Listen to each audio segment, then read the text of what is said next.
La Comisión Interamericana de Derechos Humanos, CIDH, declaró la admisibilidad del caso peticionado el 11 de enero de 2001 por el Centro por la Justicia y el Derecho Internacional CEGIL, la Coordinadora por los Derechos de la Infancia y la Adolescencia, CDIA, y la Fundación Tecoyoyá, en relación a las redadas ordenadas por la jueza de primera instancia en lo tutelar y correccional del menor del sexto turno, Mercedes Brites de Busó, en los días 27, 28 y 29 de noviembre del 2000 y el 10 de enero del 2001.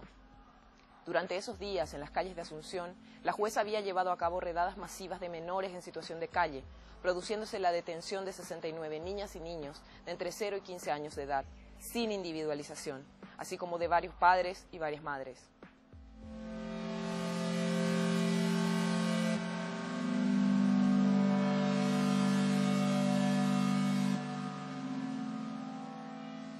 En el momento de las redadas, niños, niñas, adolescentes, madres y padres se encontraban en la vía pública realizando diversas actividades de subsistencia. La mayoría de niñas y niños fueron institucionalizados en hogares que no tenían la capacidad de acogida necesaria, lo que produjo una irrupción en la rutina institucional. Recursos de habeas corpus presentados fueron negados por la Corte Suprema de Justicia, por lo que las organizaciones mencionadas elevaron la denuncia a la CIDH. En algunos casos, la jueza Busó ordenó la restitución luego de algunos días, pero en otros, esta restitución no se produjo sino años después. Durante y después del procedimiento han existido numerosas violaciones a derechos. No hubo ningún tipo de preparación para la operación de separar niños y niñas de sus padres y madres. Se realizaron exámenes ginecológicos a las 48 horas de la intervención en presencia de extraños, causando la humillación de niñas y niños. Grupos de hermanos fueron separados y entregados, algunos a sus padres y otros internados en hogares. Muchos niños y niñas participaban en programas de fundaciones. Una madre que solo estaba esperando el colectivo con sus 3 hijos también fue detenida ilegalmente con ellos.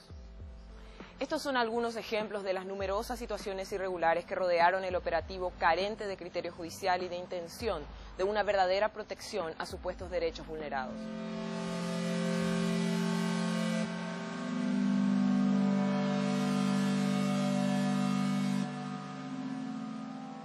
Se ha propuesto al Estado paraguayo abrir un proceso de solución amistosa y se ha realizado la primera audiencia en Washington, Estados Unidos, el 24 de octubre de 2008.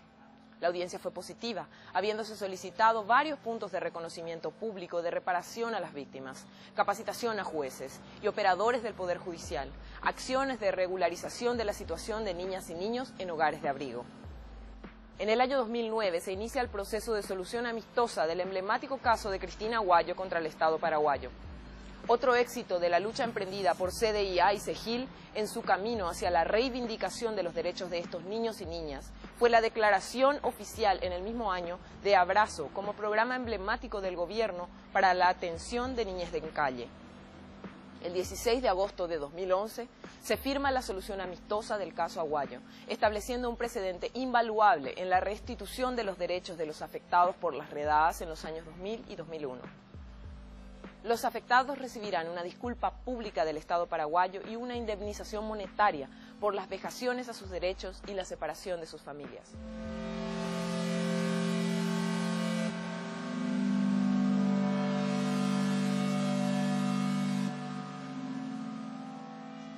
Entre los niños y las niñas víctimas de estas redadas se encontraba HRD, separado de su madre a los 7 meses de edad y en estado de lactancia. Como resultado de este procedimiento, permaneció en el hogar de abrigo de la Municipalidad de Asunción hasta los 6 años de edad. La madre había solicitado al Poder Judicial en varias oportunidades la restitución de su hijo sin éxito, hasta que con un intento de sustraerlo del hogar se extinguió toda posibilidad de acercarse nuevamente a él, por la amenaza constituida por el mismo Poder Judicial. En la revisión de estos expedientes, HRD aparece como el caso emblemático de desidia y abandono de parte del Estado, lo que trae a colación otras facetas del caso original y que se evidencian en la indiferencia e incapacidad prácticamente absoluta del gobierno de precautelar los derechos mínimos, crecer en la familia de origen y el desarrollo integral de los niños y niñas. El daño en el desarrollo socioemocional que HRD ha sufrido ha sido probado en los informes psicosociales y se ha comunicado a las organizaciones que han establecido contacto con él y su familia. Si bien HRD ha sido restituido a su familia actualmente como producto de un pedido de la Comisión Interamericana de Derechos Humanos al Estado paraguayo, escasamente se ha reparado en las condiciones a través de las instancias visitadas. La Secretaría de la Niñez y la Adolescencia, la Dirección de Beneficencia y Ayuda Social DIVEN y la Secretaría de Acción Social SAS. Solamente se han facilitado chapas a la familia de HRD para mejorar las condiciones de su vivienda, siendo necesario haber apoyado psicosocialmente al núcleo familiar y a HRD en forma individual.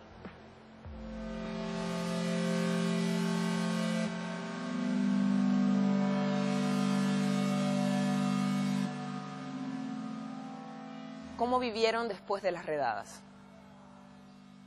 Aníbal Báez hoy es un joven sano y fuerte. En una entrevista en su casa junto a su madre y hermanos, relató cómo vivieron él y otros niños la reclusión. Explicó que los guardias no eran educadores y formadores. Para Aníbal, la experiencia de haber sido arrancado de su hogar fue una pesadilla. Por eso nosotros le llamamos guardia, tenían cachipora. Y para vos ellos no eran como educadores, como no, cuidadores. porque tenían cachipora y encima no son los educadores en la forma como te hablaban. Basura te decía, así de basura ayuda. No, era lo comida también lo que te servían, era agua y no. O derramaban la comida en el piso y vos tenías que lamer eso. O otro derrama, vos lamer. Algo más vos nomás le decían, no le decían lo vivo, lo nuevo. A eso nomás le decían. Terrible, a veces, una pesadilla fue para mí. Y sinceramente nunca más dije lo...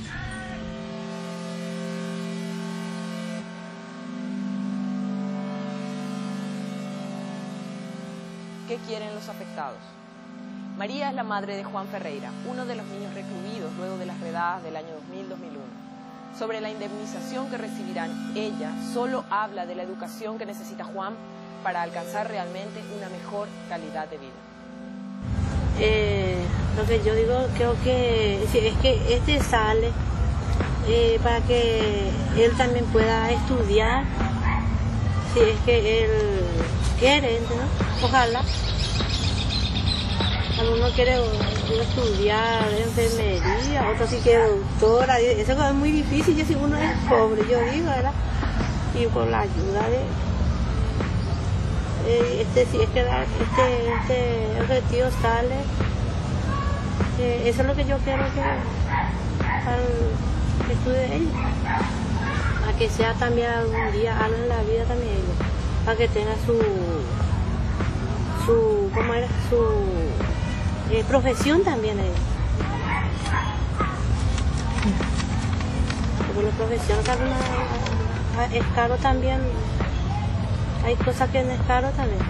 Por ejemplo, eso, como me pide mi hija, yo quiero mamá estudiar doctora para doctora, es difícil para nosotros. ¿Verdad que si uno es pobre es difícil?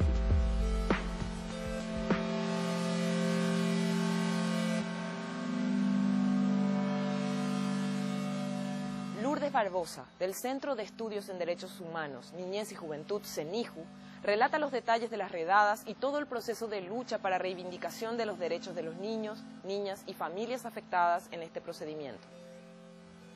Bueno, en esos meses, como suele suceder en estas épocas del año, que hace calor, que se acercan las fiestas, por supuesto estaban los chicos en cantidades haciendo sus actividades en calle, ¿verdad? Y la ciudadanía generalmente ante esas situaciones, ¿verdad?, reacciona sensibilizándose, pidiendo que actúen los órganos públicos, ¿verdad?, y que den respuesta a esa población infantil que de algún modo nos toca el alma, ¿verdad?, a todos los transeúntes, ¿verdad? Sin embargo, la respuesta que estos niños recibieron desde el Estado y sus familias, ¿verdad?, en aquel entonces significó un operativo policial, ¿verdad? La jueza de la niñez y la adolescencia, recibiendo una denuncia, una de las tantas, acerca de niños en situación de calle, ¿verdad?, organizó un operativo judicial policial que partió desde el Palacio de Justicia y atravesó toda la zona céntrica y posteriormente la zona residencial tomando la avenida Mariscal López y previamente las calles 25 de Mayo, Perú, otras que van haciendo el acceso desde el Palacio de Justicia hacia la zona residencial, con un ómnibus de policía, ¿verdad? Y vehículos del Poder Judicial y patrulleras policiales, ¿verdad? Acompañadas de efectivos policiales, de una fiscal de la niñez, ¿verdad? Y fue recorriendo todos estos puntos en calle, ¿verdad? Puntos donde están semáforos, donde hay familias realizando actividades, y procedió a retirar violentamente a los niños de los brazos de sus madres, a las madres alzar en los ómnibus, mandarles detenidas en el ómnibus policial, ¿verdad? Todo esto con forcejeos de parte de los policías y con unos niveles de violencia muy terribles. O sea, en otras palabras, los niños corrían, los policías les seguían, le alzaban en los ómnibus en forma separada de sus madres, a las madres se alzaban las patrulleras, ¿verdad? Y de este modo fue transitando por las calles con este operativo, ¿verdad? A pleno día, ante la mirada acompañada a la vez por todos los medios de prensa, ¿verdad? Que sacaban fotos, que filmaban. Y cuando hubo alzado a gran cantidad de niños, se dirigió al policlínico policial. Todo eso se iba transmitiendo por radio, ¿verdad? Iban entrando, ¿verdad? Cada tanto informaciones acerca del transitar del operativo judicial policial. Ella llegó hasta el policlínico policial, ¿verdad? Y allí bajaron a los niños, ¿verdad? Para hacerles análisis, ¿verdad? Análisis, extraerles sangre, muestras de sangre. Los niños estaban en estado total de shock, ¿verdad? O sea, lloraban, gritaban, los más pequeños se hicieron sus necesidades porque a la vez muchos eran niños pequeños y más los niños más grandes que generalmente ofician como de cargadores que están alzando a los niños más pequeños, y todos ya estaban sin compañía de los adultos de su entorno, porque estos adultos, principalmente mujeres, habían sido alzados en patrulleras policiales y eran llevadas a la comisaría de mujeres detenidas, ¿verdad?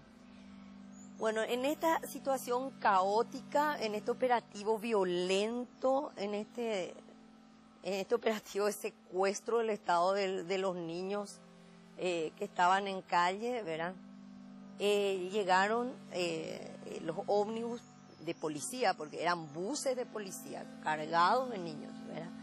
Hasta el Hogar Nacional del Menor, en aquel entonces se llamaba así, dependiente del Ministerio de Justicia y Trabajo, y allí la jueza ordenó que los niños ingresen, ¿verdad? Los niños, por supuesto, ingresaban llorando, en un estado terrible de angustia, de desesperación, queriendo escaparse, ¿verdad? Teniendo que ser estirados por los policías y filmados por todos los medios de prensa, por supuesto, que acompañaban el operativo, ¿verdad? La jueza allí informó que los niños se iban a quedar, el hogar no tenía la más mínima condición para recibir esta cantidad de niños, no tenía condiciones para albergarles, ¿verdad? La jueza ordenó que allí se quedarían, ordenó verbalmente, sin presentar la orden escrita, sin identificar a los niños. Nadie sabía cuántos niños estaban llevando, cómo se llamaban los niños, quiénes eran sus familiares. Todo era simplemente un operativo violento en donde los niños eran separados de los adultos de su entorno y llevados como cosas a ser depositados en un lugar, ¿verdad? La jueza informó en el hogar que en breve vendría el peluquero de la policía a cortarles el cabello a los niños, ordenó que se les bañe y que se tire la ropa que llevaban y que se les ponga nueva ropa. O sea, casi es indescriptible los niveles de violencia que sinceramente rayan las fantasías de tortura más creativas que uno pudiera tener, porque se trataba de niños y niños pequeños, o sea, realmente era tortura, ¿verdad? Porque era el Estado haciendo daño y ese nivel de daño, ¿verdad? En un lugar que entre comillas era para protegerles, pero que en ese momento solo significaba para los niños dolor y privación de libertad, separación de su entorno familiar. Bueno, en ese contexto, las madres, en ese contexto del operativo, que era absolutamente indiscriminado, ¿verdad? Durante el operativo no tuvieron en cuenta si eran niños en situación de calle o no los que estaban alzando efectivamente, si eran las mujeres que detenían eran madres, eran cuidadoras, eran, ¿verdad? No registraban ni los nombres ni absolutamente ningún dato de los niños. Entonces, en esa práctica así indiscriminada y violenta, ¿verdad? Por supuesto se dieron situaciones que además de altamente violatorias de todo tipo de derechos, rayaban el absurdo. Por ejemplo, ¿verdad? En frente al shopping Mariscal López fue llevada, detenida una mujer que estaba con sus hijos, que estaba ahí con unos niños, al parecer esperando ómnibus. En realidad, la mujer no realizaba actividades en calle con los niños, ni los niños tampoco. Pero como hubo una estampida de mujeres y niños corriendo por la plaza que está frente al shopping Mariscal López, ¿verdad? También alzaron a esta mujer, ¿verdad? Y a estos niños.